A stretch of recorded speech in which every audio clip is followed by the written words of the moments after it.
یہ قسم جو ہے صرف اللہ تبارک و تعالیٰ کی کھانی جائز ہے، اس اسماء اور صفات کی قسم کھا سکتے ہیں، اس کے علاوہ جو مخلوقات ہیں تو اس کی قسم کھانا جائز نہیں ہے۔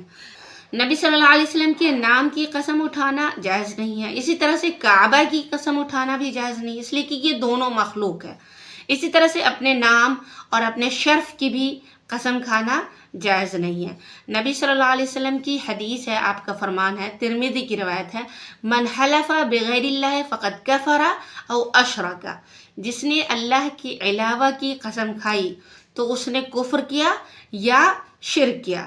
اس نے کریم کی قسم کھا سکتے ہیں اس لیے کہ قرآن جو ہے اللہ کا کلام ہے اور کلام اللہ کی صفت ہے۔ اپنی شرف اور اپنی عزت کی بھی قسم نہیں کھا سکتے ہیں۔ اسی طرح سے یہ کہنا کہ یہ بات میرے ذمہ رہی تو یہ قسم نہیں ہے، یہ صرف یہ ہے کہ انسان کسی چیز کو اپنے ذمے لے رہا ہے